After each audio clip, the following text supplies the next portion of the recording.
Once upon a time, in a peaceful land, there was a bustling community of mice. They lived their lives, scurrying and playing, but a dark shadow had fallen over their town. A cunning cat had arrived, and it saw the mice not as neighbors, but as a never-ending buffet. Day after day, the cat would stalk them, pouncing silently from the shadows, and their numbers began to dwindle. A deep fear settled over the mouse community. They tried everything they could think of to protect themselves, but nothing worked. The cat was too quiet, too fast, too clever. The older, wiser mice held meeting after meeting, but their discussions always ended in hopeless sighs. They were trapped in a cycle of fear, unable to find a way out.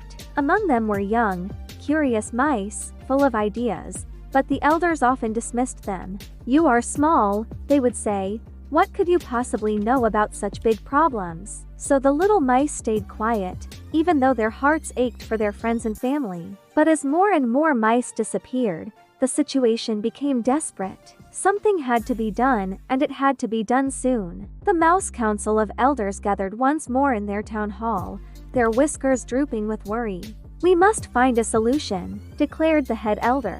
But as always, every mouse had a different opinion. One suggested building higher walls. Another proposed digging deeper tunnels. They argued and debated, but they couldn't agree on a single plan. They were getting nowhere. Just as they were about to give up again, a tiny voice squeaked from the back of the hall. It belonged to a small, brave mouse who had been listening patiently. "Excuse me," he said timidly. "I think I have an idea. May I share it?" The elders grumbled. One of them looked down his long nose and scoffed. "You are just a child. Your words don't matter here. Sit down and be quiet." The little mouse's ears drooped, and he scurried back to his corner, his idea unspoken. The meeting ended, as usual, without a solution. And just as they feared, tragedy struck again. That very evening, the cat launched another surprise attack, and many more mice were lost. The community was heartbroken. The loss was too great to bear. This time, the elders realized their old ways weren't working.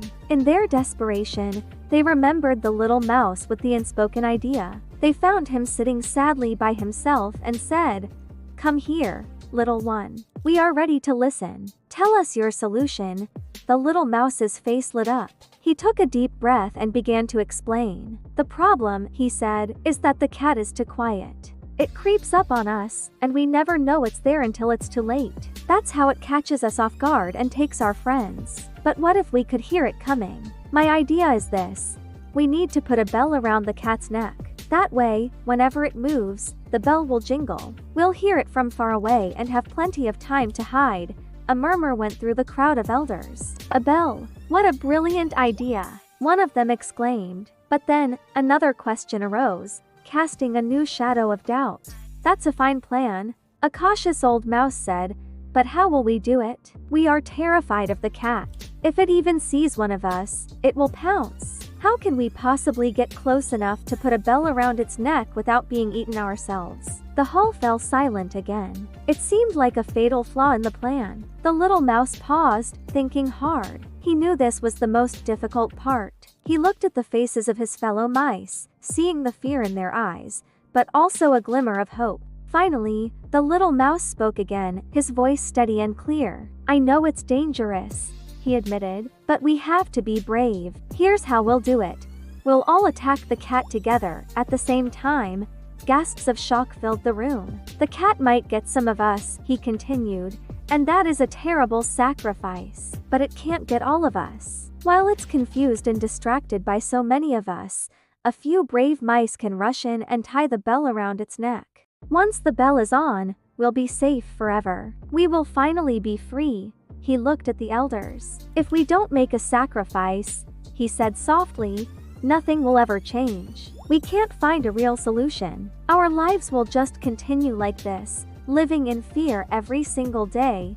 The elders grumbled amongst themselves. "Who will volunteer to be sacrificed?" One whispered, "Why should we be the ones to face the cat?" Another asked. It was a terrifying thought, but the little mouse's words echoed in their minds. He was right. Without sacrifice, there could be no victory. Slowly, reluctantly, they were convinced. It was a risky, desperate plan, but it was their only hope. They began to prepare. They found a small, shiny bell and a strong piece of string. They chose the bravest among them for the most dangerous tasks. The cat, meanwhile, had grown lazy and confident. It was used to catching the mice easily whenever it pleased. It never expected them to fight back.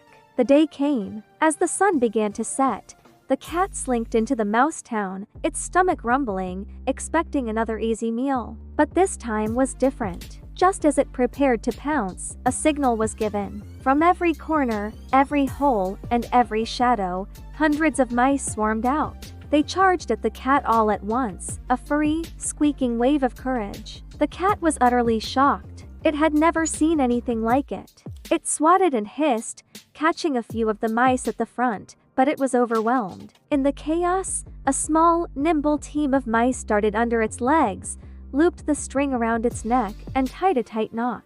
The bell was on. Then, as quickly as they had appeared, the mice vanished back into their homes. The cat stood there, stunned and confused. It hadn't understood what had just happened. Its belly was full from the few mice it had caught, so it shrugged, went off, and found a comfortable spot to sleep. A few hours later, it woke up, hungry again. Time to sneak up on some more mice, it thought. It stretched, and a faint sound followed its movement. Jingle. It took a step. Jingle, jingle. It crept forward silently, or so it thought, but with every move it made, the little bell rang out, announcing its presence. Down in their burrows, the mice heard the jingling. "It's coming," they whispered, and they all hid deep in their tunnels. The cat arrived, ready to pounce, but the town was empty. Not a single mouse was in sight. The cat was puzzled. It left and came back later. Jingle, jingle, jingle. Again, all the mice heard it coming and hid. No matter how quietly it tried to walk,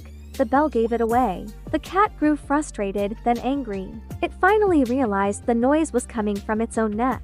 It tried to get the bell off, clawing and biting at the string, but it was tied too tightly. It thrashed around, but the sound only got louder. Days turned into weeks. Every time the cat went hunting, the bell would ring, and the mice would scatter. The cat grew thinner and weaker. It couldn't catch anything. In the end, driven mad by the constant jingling and starvation, the cat gave up. The mice were finally safe. Thanks to the courage of a little mouse and the sacrifice of a few brave heroes, they lived the rest of their days in peace and happiness, their town filled with joy and not fear. Thanks for watching our story today. If you enjoyed it, please subscribe to our channel for more tales like this one. Don't forget to hit the like button and leave a comment below to let us know what you think. We'll see you in the next video.